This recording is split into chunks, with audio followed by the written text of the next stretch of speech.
안녕하세요, 여러분. 광진복지재단 연구원으로 있는 김유경입니다. 만나서 반갑습니다. 저는 이 시간에 2020년 광진구 사회복지기관, 시설, 단체 대상의 사회복지 프로그램 공모사업을 설명을 드리려고 합니다. 전반적인 공모사업 프로세스에 대해서는 제가 설명을 해드리고요. 그리고 여러분들께서 미리 알아주셔야 되는 예산과 관련된 지침들이 있어요. 이 부분에 대해서는 저희 재단 연구원으로 계시는 김수진 연구원님께서 따로 설명을 해드리도록 하겠습니다. 기본적으로 이 공모사업은요, 서울사회복지공동모금회와 광진복지재단 사이에서 체결을 했던 나눔 네트워크 협약에 따라서 저희 재단에서 주관을 합니다. 그렇지만 기본적인 공모사업의 지침이나 절차는 사회복지공동모금회의 지침을 따라서 진행이 됩니다. 오늘 이제 설명을 드리려는 공모사업의 전반적인 프로세스에는요, 전반적인 OT, 그리고 모니터링, 컨설팅, 그리고 전체 사업에 대한 평가는 어떻게 이루어지는가, 이렇게 세 가지 부분으로 구분이 되고요. 요 세 개의 내용에 대해서 제가 설명을 드린 후에 마지막으로 우리 김수진 연구원님께서 예산 집행 부분과 관련해서 별도의 설명을 해드리는 걸로 하겠습니다. 공모사업 전반에 대해서 궁금하실 텐데요. 이 부분에 대해서 먼저 설명을 드리도록 할게요. 자, 기본적으로 이 공모사업의 목적은요, 일단 광진구 지역 내의 사회복지기관 그리고 시설, 단체들이 광진 구민의 다양한 복지 수요들이 있을 텐데요. 이런 부분들에 대해서 좀 더 탄력적으로 대응할 수 있도록 자유로운 공모 방식을 통해서 필요한 프로그램 혹은 사업 혹은 서비스를 여러분들께서 기획을 해보시고 실제 실행을 하실 수 있도록 지원하자는 데 목적이 있습니다. 지원 대상은요, 일단 광진구에 소재하고 있는 사회복지기관, 시설, 단체여야 하고요. 그리고 그 타겟 대상이 광진 구민이어야 합니다. 그래서 구민을 대상으로 하는 사회복지 사업 내지는 기타 사회복지 활동을 하고 있는 광진구 소재의 기관, 단체, 시설이 대상이 되고요. 접수 기간은요, 2월 5일 수요일 아침 9시부터요. 한 달 뒤인 3월 5일 목요일 저녁 6시까지입니다. 이 기간 꼭 지켜서 접수를 해주시고요. 우편이나 방문 접수는 받지 않습니다. 저희 광진복지재단 이메일 있어요. 광진의 이니셜인 GJ 그리고 소셜워크의 이니셜인 SW 사용하시면 됩니다. 그래서 GJ, SW 그리고 한메일.net이거든요. 이 이메일로 신청서를 제출을 해주시면 되고요. 기본으로 제출을 해야 되는 서류는요, 시설 혹은 기관하고 관련해서 고유번호증이나 사업자 등록증 혹은 비영리 민간 단체 등록증 중에서 해당하는 사본을 보내주셔야 되고요. 그리고 기본으로 공모사업 신청 공문 그리고 배분 신청서 및 사업 계획서를 보내주셔야 합니다. 이후에 이제 배분 심의 과정을 통해서 저희가 이제 심사를 통해서 이 기관들의 이 사업에 지원을 해야 되겠다라고 배분이 결정이 된 후에는 통장 사본하고 계좌에 연결된 체크카드 사본을 추가로 제출해달라고 요구를 할 거예요. 자, 그러면 배분 신청서라든지 사업 계획서 서식이 있을 텐데요. 얘는요, 광진복지재단 홈페이지 들어가시면은요, 상위 메뉴 중에 소통과 알림이라는 상위 메뉴가 있고요. 거기에 첫 번째 하위 메뉴가 재단 소식이에요. 그쪽에 들어가 보시면 여러 게시글들 중에 7번 게시글에 보면 첨부 파일이 있습니다. 다운받아서 그 서식에 맞추어서 작성을 해주시면 되고요. 기본 배분 한도는요, 사업당 최대 1,000만 원까지예요. 그 안에서 여러분들께서 사업에 필요한 적정한 예산을 판단을 하시고 신청을 하시면 되겠습니다. 그리고 이제 사회복지 공동모금회에서도 매년 배분 사업이 진행이 되는데요. 동일한 사업으로 저희 재단과 공동모금회 사업에 공모사업에 응시할 수 없다라는 거 미리 알아두시고요. 그리고 이제 그 광진구 내의 복지 사각지대에 있는 위기가구를 긴급히 구호하기 위해서 지금까지 광진구 내에서 진행이 되어 왔던 사업들이 있죠. 자양복지관, 중고복지관, 그리고 광장복지관을 거점으로 해서 긴급구호를 진행을 했었고요. 그리고 비슷한 방식으로 또 지역사회 협의체를 통해 희망시드라는 사업이 진행이 됐었죠. 요 두 사업에 대해서는 사업비 1천만 원 이내라는 기준이 적용이 되지 변경되지 않고요. 통상 기존의 기준을 그대로 따라갑니다. 자, 공모사업의 전반적인 흐름도를 이해를 해보면은요, 저희 광진복지재단에서 주관을 하긴 하지만 기본적으로 저희는 사회복지 공동모금회와의 협약 하에서 진행을 한다라고 말씀을 드렸고요. 사회복지 공동모금회에서는요, 저희 지역 내에서 지난해에 모금이 됐던 구민들의 성금을 기초로 해서요, 그 부분을 저희 쪽에 일괄 배분을 하고요. 저희는 그 성금 중 일부의 금액을 가지고 지역 내 기관들을 지원하는 방식으로 공모사업을 진행을 합니다. 그래서 사회복지기관이나 시설이나 단체에 대해서 배분을 하게 되는데요. 기본적으로 배분에 참여를 할 때 참여할 수 있는 사업 유형은 크게 세 가지예요. 자유롭게, 이건 뒷부분에서도 다시 말씀을 드리겠지만 기관에서 필요하다라고 판단해서 자유롭게 기획하는 신청 사업일 수도 있고요. 재단에서 올해는 특화사업으로 이런 주제에 대한 기획을 해보세요라고 기획 주제 자체를 던지고 참여를 유도하는 이런 기획사업이 있을 수 있고요. 그 다음에 단독으로는 사업 신청을 하기가 조금 어려움이 있는 소규모 복지시설이 좀 더 연합하는 형식으로 사업 신청을 할 수 있는 구도, 이렇게 세 가지가 있습니다.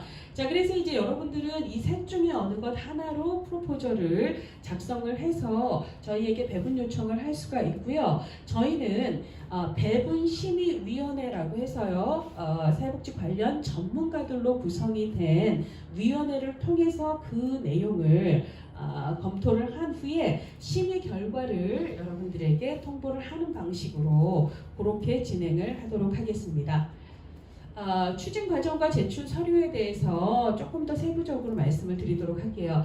일단 이제 배분 신청을 하실 때에는 앞서도 말씀드렸다시피 신청 공문과 배분 신청서 및 사업 계획서, 그리고 기관의 고유번호증 등의 해당 사본을 제출을 하시면 됩니다. 그리고 신청 기간은 앞서도 말씀드렸다시피 2월 5일부터 3월 5일까지고요. 3월 5일 자정까지가 아니라 오후 6시 업무 시간 전까지라는 거 알아두십시오. 자, 그 다음에 이제 재단 사무국에서는 여러분들께서 제출을 해주신 서류에 대해서 기본 검토를 하게 될 것입니다. 자, 그리고 이제 재단 사무국에서는 서류의 기본 항목들에 대해서 체크를 할 거고요. 그리고 예산이 실제로 이제 신청했던 예산이 예산 지침에 의거해서 작성이 됐는지 등등을 기준으로 검토를 할 거고요. 기본 기준에 미흡한 사항이 발생이 될 때에는 배분심의위원회로 넘기기 전에 저희가 여러분들께 직접 연락을 드려서 보완을 해주십사라고 요청을 할 수가 있습니다. 그러면 여러분들은 보완을 요청한 사항을 다시 반영을 해서 수정된 사업계획서를 다시 보내주시면 되고요. 경우에 따라서는 사실 서류만으로 사업의 성격을 이해하기가 어려운 경우들이 있습니다. 1차적으로는 사업의 성격을 이해할 수 있도록 서류를 재작성하시는 것이 가장 좋겠고요. 그럼에도 불구하고 그러기가 쉽지가 않거나 내지는 그 외에 부연 설명이 좀 더 필요한데 이게 단순히 서류만으로는 불가하거나 이런 맥락이 있을 때에는요,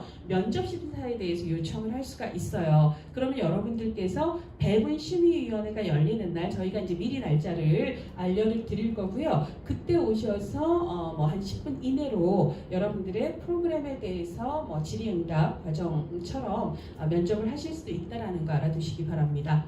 자, 그 다음에 이제 배분심의위원회에서 심의를 하고 그래서 이제 배분을 할지 말지 내지는 요청 금액을 다 또 드릴 수도 있지만 사실은 이런저런 기준에 의해서요, 요청한 예산에서 삭감한 예산을 지원하겠다. 내지는 이 부분은 좀 수정을 해야 지원이 가능해 라고 조건부 승인을 할 수도 있거든요. 어쨌거나 그런 방식으로 배분이 결정이 됩니다. 3월 중순 예정하고 있어요. 3월 둘째 주나 셋째 주 중에 배분심의위원회의 심의 절차가 진행이 될 겁니다. 서류 심사를 기본으로 할 거고요. 그리고 서류 심사를 1차로 한 후에 면접 심사가 진행이 된다고 생각을 하시면 되겠고요. 앞서도 얘기했듯이 배분 결정을 하지만 기본으로 사업계획과 예산의 일부를 수정하는 조건으로 승인을 할 수 있다는 거 알아두시고요. 그럴 경우에는 제출된 조정 계획서를 재단에서 다시 한번 한번 검토를 해서 실제 심의위원회의 공고사항이 얼마나 잘 반영되어 있는지를 평가를 한 후에 배분이 이루어집니다. 자, 추가로 앞서 이제 제출했던 서류 외에도요, 선정된 기관에 대해서는 앞서 말씀드렸던 것처럼 통장 사본 그리고 계좌와 연결이 된 체크카드 사본을 제출을 해달라고 요청을 할 건데요. 이게 예산이 다른 예산이랑 섞이면 안 됩니다. 자, 그래서 배분이 결정이 되면은 우리 기관이 이제 지원을 받는구나라는 걸 알고 나면 여러분들은 별도의 통장을 좀 만들어 주십시오. 그래서 쓰던 통장에 받아서 써야지라는 생각으로 접근하시면 안 된다라는 거 말씀드리고요. 자, 그 다음에 사업 수행에 대해서 기본 계약을 해야 되겠죠. 협약을 체결을 하게 됩니다. 4월에 예정하고 있고요. 그래서 전체적으로 같이 모여서 으쌰으쌰 하면서 우리가 서로 간에 지켜야 될 기본적인 약속과 협약을 하는 걸로 하겠습니다. 자, 그다음에 이제 배분금을 지급을 하고요. 그리고 계획에 기반해서 사업을 추진을 하는데요. 여러분들은 사업 계획서에 그 사업을 언제부터 언제까지 추진할 거다. 이 계획을 대략 한 4월 정도에 시작해서 12월 사이에 끝날 수도 있고요. 혹은 나는 6월에 시작해서 8월에 끝나겠다 이렇게 계획을 할 수도 있어요. 혹은 나는 7월 한 달 동안 하겠다 이렇게도 계획을 할 수가 있습니다. 근데 어쨌거나 배분이 이루어지기 전인 3월 내지는 내년도 1월에 나는 사업을 하겠다 이러지는 않으셔야 돼요. 그래서 4월에서 12월 사이에 진행하는 걸로 사업의 내용 혹은 사업 추진 계획을 잡아 주십시오. 자, 그 다음에 필요한 경우에는요, 중간 보고서를 제출해달라고 요청을 할 수가 있습니다. 물론 사업의 기간이 우리는 일주일짜리 프로그램이에요. 나는 한 달 동안 프로그램 할 거거든요. 이렇게 단기 사업인 경우에는 굳이 저희가 중간 보고서 제출해 주세요라고 요청하지 않습니다만, 예를 들어 우리는 4월부터 12월까지 사업을 진행을 할 겁니다. 근데 굵직하게 예를 들어 상반기 사업은 이거고 하반기 사업은 이거예요라고 해서 세부 사업이 구분이 되는 경우에는요, 중간 보고서를 제출해 달라고 요청을 할 수 있다라는 거 알아두시고요. 자, 그래서 중간 보고서는 다 제출하는 게 아니라 사업의 특징이나 사업의 기간에 따라서 작성을 할 건지 말 건지를요, 배분심의위원회에서 배분 결정을 할 때 함께 결정을 해서 말씀을 드릴 거예요. 그리고 이때 이제 사업의 중간 정도의 중간 보고서뿐만 아니라 그때까지의 집행에 대해서 알 수 있는 현금 출납부를 같이 요청을 해드릴 겁니다. 자, 그리고 이제 모니터링이나 컨설팅이 진행이 돼요. 자, 그래서 이거는 사업이 실제로 잘 진행되고 있는지를 현장에 직접 가서 질의응답하고 현장 보면서 점검을 하겠다라는 의도도 있고요. 그리고 도와드려야 될 부분에 대해서 필요한 부분에 대한 컨설팅을 지원하기 위한 목적도 있습니다. 자, 그리고 이제 사업이 끝나면은요, 결과 보고서 제출하시면서 예산 집행하고 관련된 결산을 해주셔야 되겠죠. 자, 사업 종료 후 1개월 이내, 즉 30일 이내에 결과 보고서와 정산 서류 제출을 해주셔야 되고요. 정산 서류에는 정산 보고서, 현금 출납부 및 통장 사본, 지출 결의서 및 관련 증빙 서류들을 제출을 해주셔야 합니다. 아울러서 남는 사업비에 대해서는 반납 조치를 해주셔야 합니다. 자, 그리고 이제 제출된 결과 보고서와 정산 서류에 기초해서 저희 재단에서는 사업과 회계 평가를 하고요. 사업을 종료를 하게 됩니다. 기본적으로는 서류 평가를 합니다. 그렇지만 필요하다고 생각이 되면 현장으로 직접 가서 현장 평가가 이루어질 수도 있습니다. 자, 그리고 마지막으로 저희가 2020년 공모 사업을 통해서 이뤄낸 성과에 대해서 나만 알고 있기에는 좀 아쉽잖아요. 그래서 우리가 함께 그 성과들을 공유하는 일종의 모임을 하려고 해요. 자, 2021년 1월 중에 함께 수고했던 기관 관계자들이 모여서 저희들이 어떤 일을 했고 어떤 성과를 냈는지를 함께 나누는 그런 행사를 진행할 예정입니다. 정확한 날짜나 계획은요, 추후에 연락을 드리도록 하겠습니다. 자, 사업 수행의 기본 원칙은요, 모든 사업 내용과 과정 기록, 그리고 예산 집행은요, 여러분들께서 제출을 하셨던 사업 계획서에 기반해서 진행을 해주셔야 한다는 겁니다. 자, 최종 확정된 사업 계획서를 기반으로 사업 계획서에 제시된 사업 내용, 그리고 예산 계획에 의거해서 사업이 진행되어야 합니다. 자, 사업 내용에 변동이 발생할 경우가 있지요. 자, 이런 경우에는요, 변동하고 사후에 얘기하시면 안 돼요. 재단과 협의 후에 변경에 대한 동의를 요청을 하고 변경 사항에 대해서 재단의 승인을 받으셔야 돼요. 이거는 구두 승인이라기보다는 공문을 통해서 명확한 승인을 받은 후에 변동 사항을 적용해서 사업을 시행을 하셔야 합니다. 자, 사업계획서에 명시된 사업기간 동안에만 사업비 집행이 가능합니다. 재단의 승인하에 사업기간을 필요시에는 연장을 할 수가 있는데요. 자, 이것도 이제 사전에 승인이 된 연장 기간까지 사업비 집행이 가능하고 그 범위를 초과한 사업비 집행은 불가합니다.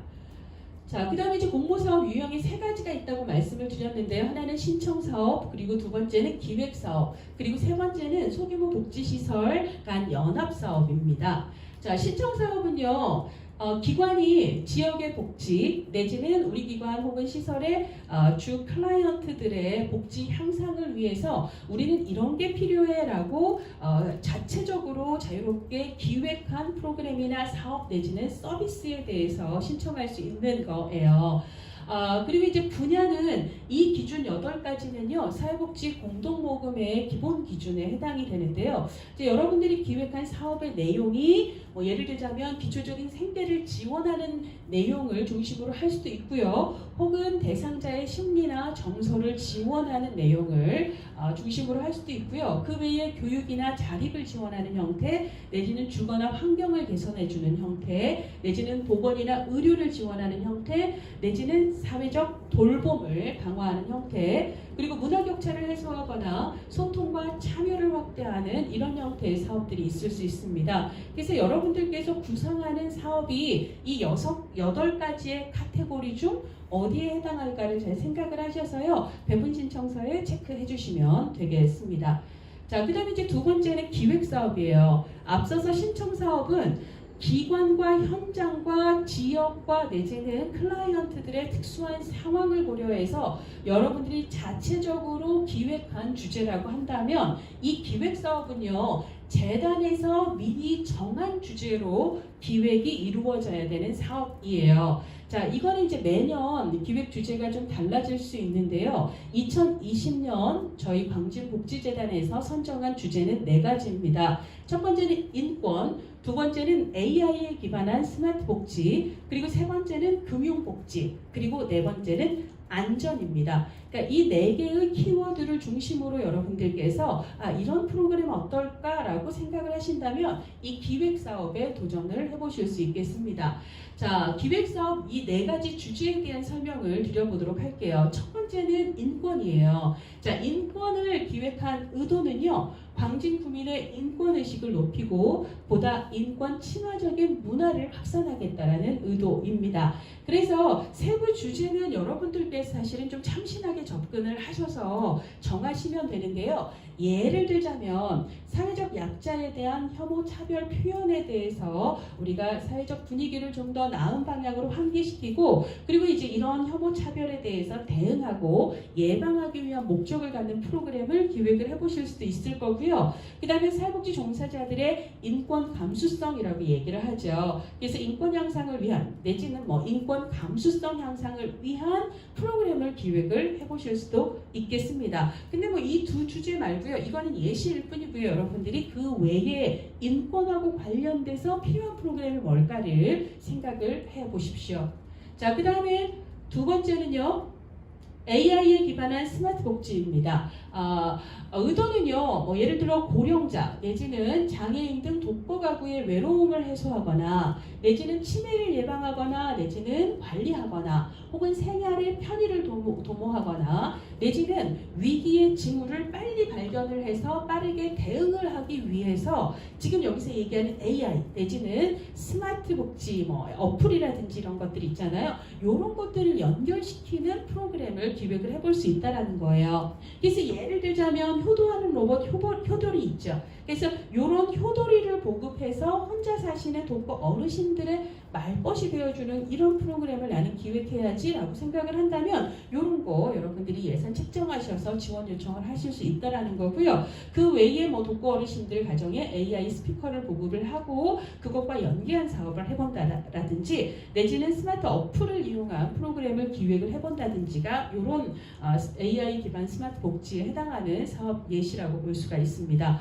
자, 그 다음에 세 번째 주제는 금융복지예요. 사실 최근에 굉장히 그 문제가 된 여러 가지 끔찍한 사고들이 이 금융 문제하고 연결이 되는 경우가 굉장히 많죠. 자, 그래서 금융 소외계층의 자산 설계라든지 노후 설계라든지 뭐 다양한 프로그램이나 상담 등을 통해서 국민의 금융 복지를 증진시키겠다라는 의도로 이 주제를 포함을 시켰고요. 예를 들자면 지역사회 금융 소외계층이나 저소득 채무자를 발굴을 해서 이분들에게 필요한 서민금융 프로그램을 연계하는 그래서 실제로 그들의 문제가 해결되도록 하는 도와주는 프로그램을 기획을 한다든지 뭐 청소년을 대상으로 한 생애 설계 과정의 일환으로 금융교육을 내가 실시를 해보겠다라든지 이런 것들을 생각을 해볼 수 있을 것 같습니다.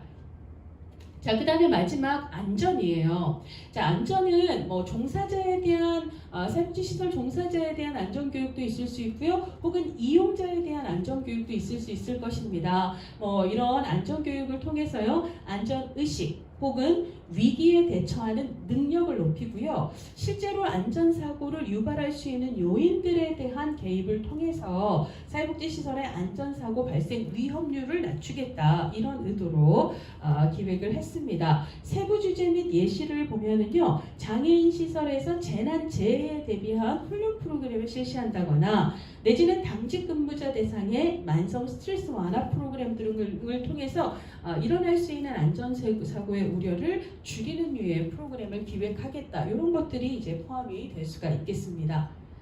자, 세 번째는 소규모 복지시설들의 연합사업을 지원하는 건데요. 자, 이 경우는 두 가지가 크게 포함이 돼요. 단독으로 사업 기획을 하기가 어려운 소규모 사회복지시설이 최소 2개 이상 같이 연합을 해서 우리가 이런 거 같이 하자라고 공동 기획을 한 사업에 대해서 지원을 합니다. 근데 얘는 앞에 이제 신청 사업이나 기획 사업하고는 조금 서식이 달라요. 그래서 별도의 서식을 저희가 게시판에 올려놨으니까 그거 참고하시고요. 그리고 이제 혹은 연합회 단위에서 기획을 하는 사업도 있을 수 있지요. 그래서 연합회 단위의 기획 사업에 대해서 지원을 합니다. 앞서 신청 사업이나 기획 사업의 경우는요. 기능보강, 시설의 기능보강에 대한 신청은 저희가 접수를 받지 않아요. 근데 예를 들자면 소규모 복지시설 연합사업의 경우에는 실제로 그 시설의 이용자들, 즉 클라이언트의 복지 혹은 이들이 직접적으로 이용하는 것과 관련해서 굉장히 열악한 뭔가가 있을 때 그것에 대한 기능 보강을 요청하는 내용도 포함을 시킬 수 있습니다. 근데 뭐 예를 들자면 그냥 시설에 뭐 이런 거 고쳐주세요. 이런 거 사고 싶어요. 이런 거는 안 되고요. 앞서도 얘기했듯이 클라이언트의 복지 향상이나 이용과 직접적으로 관련이 있는지를 먼저 체크하신 후에 반영을 해주셔야 되고요. 기본으로 여기서 소규모 복지시설이라고 한다면 그 기준은요. 30인 이하의 생활시설 혹은 상시근로자 10인 이하의 이용시설 혹은 2020년 기준 국가 및 지자체의 경상보조금이 연간 4억 원 이하인 곳에 해당이 됩니다. 자, 그리고요. 연합을 구성을 할 때는 앞서 얘기했듯이 최소 2개 이상의 소규모 복지시설이 포함이 되어야 하고요. 그리고 기관별로 1개의 연합사업만 신청을 할 수 있습니다. 그래서 예를 들자면 나는 B라는 시설과 연합 프로그램 이런 거 하나 하고 그 다음에 C라는 시설과 연합해서 또 다른 거를 하고 싶어요. 이거는 안 된다는 얘기예요. 근데 여러분들이 난 이것도 필요하지만 저것도 필요한데 라고 생각이 되는 경우는 하나는 연합사업으로 신청을 하시고요. 하나는 신청사업으로 단독 신청을 할 수도 있습니다. 자, 그 다음에 지원, 그러니까 이게 예산 쪽이 더 중요한데요. 예를 들어 2개국 이상이 같이 연합한 사업을 수행한다 할지라도 사업에서의 역할 배분은 서로 나누어서 할 수 있죠. 그런데 예산은 한 곳에서 집행을 해주셔야 해요. 자, 그래서 여러분들은 지원 예산의 회계 업무, 수입이나 지출이나 정산 등을 담당할 대표기관 하나를 꼭 선정을 해주셔야 하고요. 단독 회계 집행을 원칙으로 해요. 그래서 A기관, B기관이 연합을 했을 때 예산의 이 파트는 네가 맡고 이 파트는 우리가 맡고 이런 건 안 된다라는 거 꼭 알아두시기 바랍니다.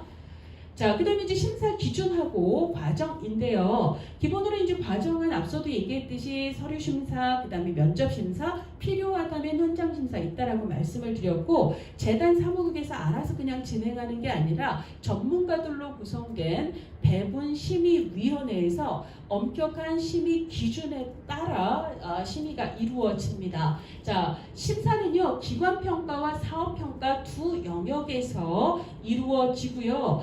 배분심의위원회 심사 결과가 토탈 100점 만점 중에서 85점 이상인 기관에 대해서 배분이 결정이 됩니다.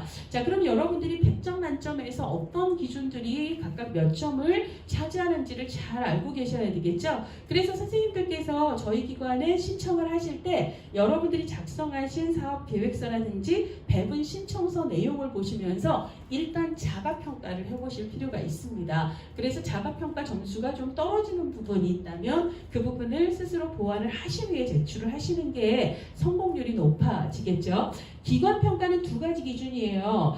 그 기관의 업무 능력을, 사업 수행 능력이 어느 정도인가, 그리고 기관 자체가 얼마나 신뢰할 수 있는 기관인가고요. 신뢰성 5점, 사업 수행 능력은 10점입니다. 자, 그리고 사업평가는요, 적절성 10점, 독창성 10점, 구체성 10점, 현실성 10점, 그리고 목표가 얼마나 명확한가, 그리고 얼마나 논리적인가, 얼마나 효율적인 프로그램인가가 각각 15점씩을 차지합니다.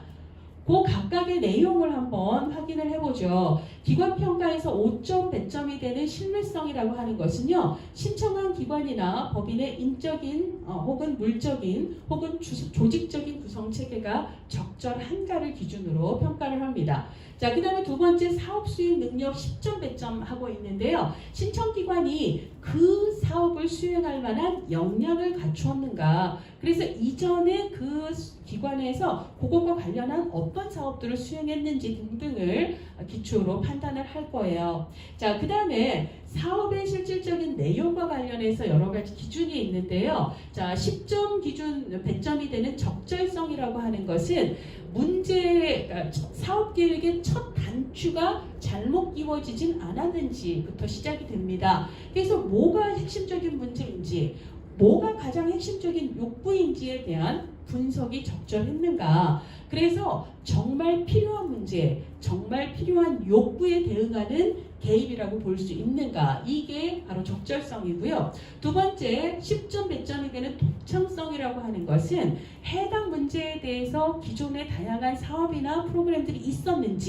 있었는데도 불구하고 어떤 한계가 있었는지, 따라서 우리는 이렇게 다르게 접근할 거야 라고 하는 독창성이 어느 정도 두드러지는지를 기준으로 평가를 합니다. 자, 그 다음에 3번째 구체성이라고 하는 것은요, 여러분들도 이제 남이 쓴 글을 읽다 보면 무슨 말을 하는지 명확하게 잘 이해가 안 되는 경우들이 있잖아요. 그러지 않아야 한다라는 거예요. 그래서 최대한 구체적으로 뭘 하겠다는 건지, 어떤 방식으로 수행을 하겠다는 건지, 그 다음에 수행의 전반적인 절차는 어떠하고 뭐 등등등을요, 구체적으로 제시를 해주셔야 해요. 자, 그 다음에 목표가 명확한가? 15점 배점합니다. 신청 사업을 통해서 무엇을 어떻게 변화시키려고 하는가를 구체적이고 명확한 목표 혹은 성과로 제시를 해주셔야 하고요. 그 목표가 이 사업의 수행을 통해 달성됐는지 아닌지를 어떤 기준으로 평가를 할 것인가, 즉 성과 지표를 어떻게 설정을 할 것인가, 이 부분도 명확히 표현이 되어 있어야 한다는 겁니다. 자, 그 다음에 논리성이에요. 자, 그러면 우리가 이 사업을 통해서요, 이거를 이렇게 변화시킬 거예요 라고 목표나 성과를 제시를 했는데, 그 변화가 일어나기 위해서 진짜 필요한 사업을 하고 있는가예요. 자, 그래서 실제 사업의 내용과 그리고 그 사업을 통해서 달성하고자 하는 성과가 논리적으로 말이 되는지, 즉 연결이 되는지를 평가하는데 이거 15점 배점입니다. 자, 그 다음에 제시된 사업이 현실적으로 실행 가능한 건지 이거 10점 배점이 되고요. 자, 그 다음에 효율성이 마지막 기준이에요. 이거 15점 배점 됩니다. 예산 항목이 구체적이고 납득 가능한 수준에서 작성이 되었는지, 그리고 달성하고자 하는 목표 혹은 사업 내용 대비 실제 투입한 비용이 적절한 수준에서 책정이 되고 집행이 될 것인가, 이런 부분들이 효율성의 기본 판단 기준이라고 생각을 하시면 됩니다. 그래서 여러분들이 이런 기준을 참고해서 각각의 기준들이 잘 제시된 사업 계획서를 작성하기 위해서 노력을 해주시면 좋겠습니다. 자, 그 다음에 이런 심사 기준은요, 경우에 따라서는 사업의 특성에 따라서 일부 항목이 좀 가감이 될 수도 있다라는 거 말씀드리고요. 기본 심사 과정은 서류 심사와 면접 심사로 이루어지고요. 경우에 따라 필요하다면 현장 심사가 이루어질 수도 있습니다. 자, 그 다음에 이제 저희가 배분 신청을 하고 실제로 진행을 하는 과정에서 서로 지켜야 될 약속이 있어요. 그래서 그 약속에 대해서 기본적인 내용 말씀을 드리도록 하겠습니다. 공고된 기일 내에, 즉 3월 5일 저녁 6시 이전에 배분 신청 서류를 꼭 제출을 해주셔야 해요. 자, 그 다음에 동일 법인에서 운영하는 기관의 경우 사업적인 위치가 다르고 독립회계를 하는 기관 혹은 시설은요, 개별적으로 배분 신청을 할 수가 있습니다. 자, 그리고 제출된 사업 계획이나 예산 내용을 재단 사무국에서 검토를 한 후에 이거는 좀 조정이 필요해요 라고 조정 요청을 할 수가 있고요. 이 경우 배분 신청을 했던 자는 조정된 사업계획과 예산을 반영을 해서 조정된 사업계획서를 다시 제출을 해주셔야 합니다. 자, 그리고요, 배분 사업 계약 및 배분금의 지급과 관련된 약속입니다. 배분금을 받을 기관, 그래서 확정된 기관은요, 재단과 사업 계약 혹은 협약을 체결하고 그 내용을 꼭 준수를 해주셔야 합니다. 자, 그리고 배분금을 통한 사업 진행 시에 앞서도 말씀드렸다시피 재단은 관계 직원의 파견을 통해서 사업 진행 과정을 모니터링할 수 있어요. 자, 그리고 사업 결과 보고서 제출, 그리고 정산 자료 제출, 그리고 잔액 반환에 대해서 앞서 말씀을 드렸었는데요. 다시 한번 말씀을 드리면 사업이 종료되면은요, 최대 1개월 이내입니다. 자, 30일 이내에 사업 결과 보고서 재단에 제출해 주셔야 합니다. 자, 그런데 특별한 사유가 있다고 인정을 해서 제출 기일을 연장하도록 재단이 승인을 했을 때에는 예외가 될 수가 있습니다. 자, 그리고 재단은 제출된 사업 결과 보고서에 대한 평가를 실시할 수 있고, 미비한 서류나 사항에 대해서는 보완 서류를 제출해 주세요. 혹은 저희가 현장에 나가서 조사를 합니다 라고 요구할 수 있습니다. 자, 재단은 사업 결과 보고서에 대한 평가 결과가 부정적인 경우에 기지급한 배분금을 환수하거나 일정 기간 동안 배분 대상에서 해당 기관을 제외하는 등의 제재 조치를 할 수도 있습니다. 자, 그리고 사업 결과 보고서에는요, 회계 정산 보고에 관한 내용이 꼭 포함되어야 하고요. 사업 종결 후에 배분금에 잔액이 있다면 이 재단의 잔액을 반납을 해주셔야 합니다. 그리고 배분 결정 통지 후에도요, 다음에 몇 가지 사항에 해당하는 경우에는 재단에서 배분금을 취소하고 지급된 배분금을 환수 조치할 수 있어요. 자, 어떤 경우냐면요, 예를 들자면 배분 제외 대상에 해당하는 사업이나 비용이라는 게 추후에 발견이 되는 경우, 자, 그 다음에 배분금을 원래 예정된 목적이 아닌 다른 목적으로 사용한 경우, 그리고 배분 대상 사업이 중지되었거나 더 이상 이게 진행이 되어도 목적 달성이 불가하다라고 판단이 되는 경우, 자, 그 다음에 재단이 정당한 범위 내에서 서류 제출을 요구했고 혹은 조사를 요구를 했음에도 불구하고 이에 불응하는 경우, 그 다음에 재단이 제출하거나 보고한 내용이 허위라고 판명이 되는 경우, 혹은 기타 재단의 배분심의위원회에서 배분 취소나 환수를 해야 될 명백한 사유가 있다라고 판정을 한 경우 등에 해당이 됩니다. 자, 모니터링과 컨설팅에 대해서 간단하게 말씀을 드리면요. 모니터링과 컨설팅은 사업이 실제로 잘 진행되고 있는지, 사업이 잘 계획대로 진행이 되어야 여러분들이 예정했던 목표나 성과 달성이 가능해질 거 아니에요. 그래서 결과 다 보고 난 다음에 이거 이렇게 했어야 하는데 라고 사후에 서로 후회하지 않도록 하기 위해서 사업이 진행되는 과정에서요, 사업 달성을, 목적 달성을 위해 우리가 잘 진행을 하고 있는지를 중심으로 해서 현장 혹은 학계의 전문가와 함께 저희 직원이 현장 방문을 통해 모니터링을 하고요, 필요한 부분에 대한 컨설팅을 하려고 합니다. 자, 배분 사업에 대한 적절한 모니터링으로 그 과정에서 현장의 다양한 의견을 청취하고요, 그 부분을 저희도 많이 고려를 해서 반영을 하고자 합니다. 자, 그리고 배분 사업 수행기관의 전문성을 향상을 하고요, 그리고 현장에서 일한 사업하고 관련해서 보다 더 적절한 관리 체계를 갖출 수 있도록 어떤 부분을 지원할 필요가 있는지 이런 것들도 저희가 체크를 해보려고 해요. 기본 예정 기간은요 6월에서 11월 사이인데요. 그거는 이제 사업을 진행을 하면서 다시 말씀을 드리도록 하겠습니다.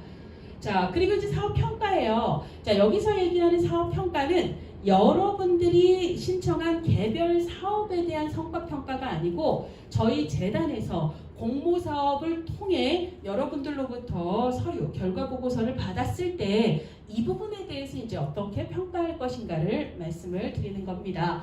자, 평가의 목적은요, 사업이 계획 대비 실제로 목표 달성을 잘 했는가, 달리 얘기하면 사업이 성과가 있었는가, 내지는 효과가 있었는가를 확인한다는 거예요. 자, 그 다음에 두 번째는요, 배분 사업에 대한 예산 사용 등의 책임성을 강화하는 목적입니다. 자, 우리가 굉장히 놀라운 성과, 굉장히 완벽한 목표 달성을 이루었는데 실제로 그 목표를 달성하기 위해서 사용된 자원이 과연 적절했는가, 이런 부분, 혹은 자원의 집행 과정이 실제로 절차를 잘 따랐는가, 이거는 또 별도의 문제예요. 그래서 우리가 실제 사업의 효과성뿐만 아니라 자원 배분의 효율성까지를 함께 따졌을 때 책무성이라고 이야기를 하죠. 그리고 저희는 그냥 돈이 아니라 실제로 이 구민들, 저희 지역의 구민들이 십시일반으로 지역의 어려운 사람들을 도와줄 의도로 모은 그 성금으로 사업이 진행이 되기 때문에 특히나도 지역 구민들에 대해서 이 예산 사용의 효율성이라든지 책임성을 굉장히 염두에 두고 사업 진행을 하실 필요가 있습니다. 자, 그리고 평가 결과를 참고를 해서요, 추후에 또 다른 이제 사업에 대한 심의를 진행을 할 때 차기 배분 사업에 이 기관이 지원을 받을 수 있을까 없을까, 이런 지원 여부를 결정하는데 이런 내용들이 반영이 되게 됩니다.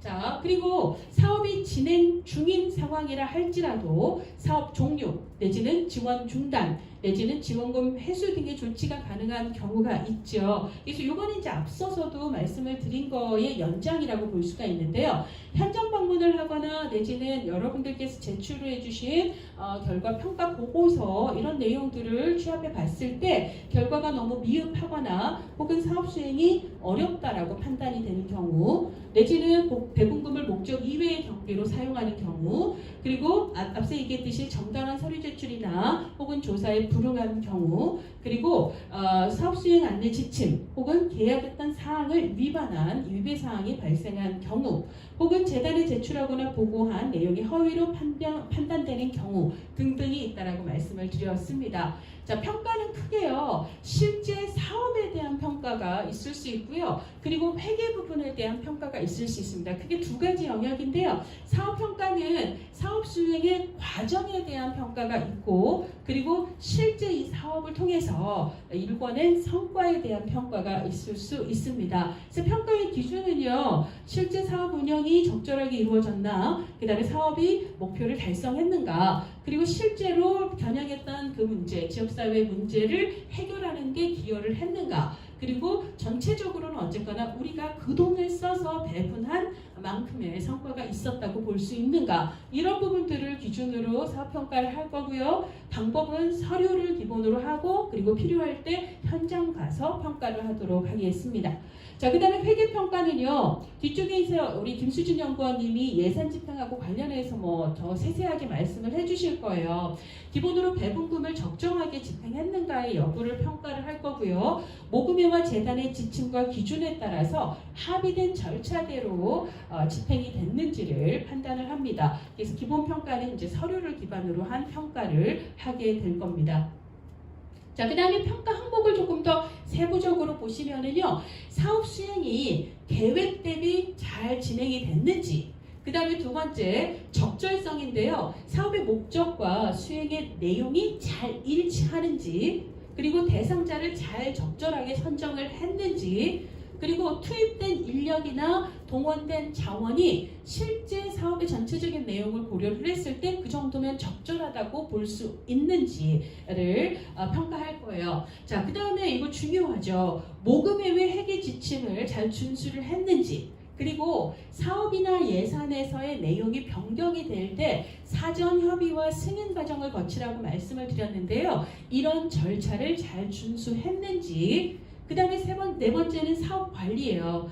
사업이 진행되는 과정에 대해서 저희가 알 수 있는 정보가 있어야 되는데, 그러려면 여러분들 귀찮으셔도요, 기록을 잘 해주셔야 되거든요. 그래서 사업과 관련된 과정 기록지를 비치했는가, 그리고 작성된 내용이 얼마나 충실한가 등을 기준으로 사업관리 부분을 평가합니다. 자, 그리고 필요한 경우 해당 기관에 대해서는 중간평가할 수 있어요. 혹은 중간평가 결과 이 부분은 좀 수정을 해주세요, 보완해주세요 라고 요청할 수 있고, 혹은 저희가 현장에 모니터링을 나갔을 때 이 부분은 보완이 필요하다라고 권고를 한 지적사항이 있을 수 있을 텐데요. 이 지적사항에 대해서 얼마나 잘 반영했는가, 이런 부분을 평가합니다. 그리고 마지막으로 예산 집행 현황, 중간보고서는 현장 방문 시에 예산 집행 현황 확인할 거고요. 그리고 항목별로 집행 내용이 적절했는지, 그리고 증빙 자료가 잘 구비가 되어 있는지, 이런 것들 평가하겠습니다.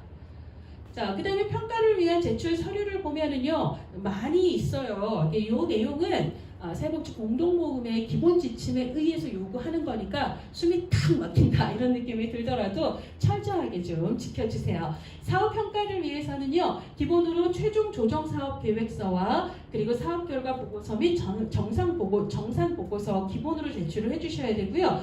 그리고 사업 관련 내부 기한, 그리고 프로그램 대상자 명단, 대상자 선정 파일, 그리고 회의 자료 및 회의록, 사업과 관련된 사진이 있다면 사진 첨부해 주시고요. 프로그램 진행 일지, 그리고 기타 사업에 필요하다고 인정되어서 재단에서 요청하는 서류 등을 갖춰주시면 되겠습니다. 그리고 회계평가하고 관련해서도 첫 번째, 두 번째 기준은 동일하고요. 그 외에 현금 출납부, 정산 보고서, 그리고 통장 사본, 증빙이 첨부된 지출결의서 원본, 그리고 해당이 되는 경우 근로소득 원천징수 영수증 및 기관장 직인이 날인된 급여 대장 등을 제출을 해주셔야 합니다. 자, 그 다음에 마지막으로요, 개인정보 보호 잘 지켜주세요. 개인정보를 수집, 이용하기 전에 실제로 수집 요건에 해당하는지, 예를 들자면 참가자 동의서를 받는 경우, 그런 경우에 이제 기본 동의서를 개인정보 이용이나 활용에 대한 기본 동의를 받으셔야 되고요. 법률에 특별한 규정이 있거나 법령상 의무 준수를 위해서 불가피하게 수집 이용해야 되는 경우, 이 부분에 대해서도 동의를 받으셔야 되고요. 기타 계약의 체결이나 이행을 위해서 우리가 개인정보를 수집해야 되는 경우도 있죠. 그런 경우에도 동의서 잘 받아주셔야 한다는 거고요. 자, 그 다음에 각종 보고서를 제출을 할 때 대상자의 개인정보가 포함이 되어 있는 경우 개인정보 보호 관련 법령을 확인하셔서 반드시 준수를 해주셔야 합니다. 자, 이 내용은요, 개인정보보호 종합포털 사이트에 들어가셔서 자료마당 그리고 지침 자료에 보시면은요, 사회복지시설편 개인정보보호 가이드라인 파일 다운받으실 수 있어요.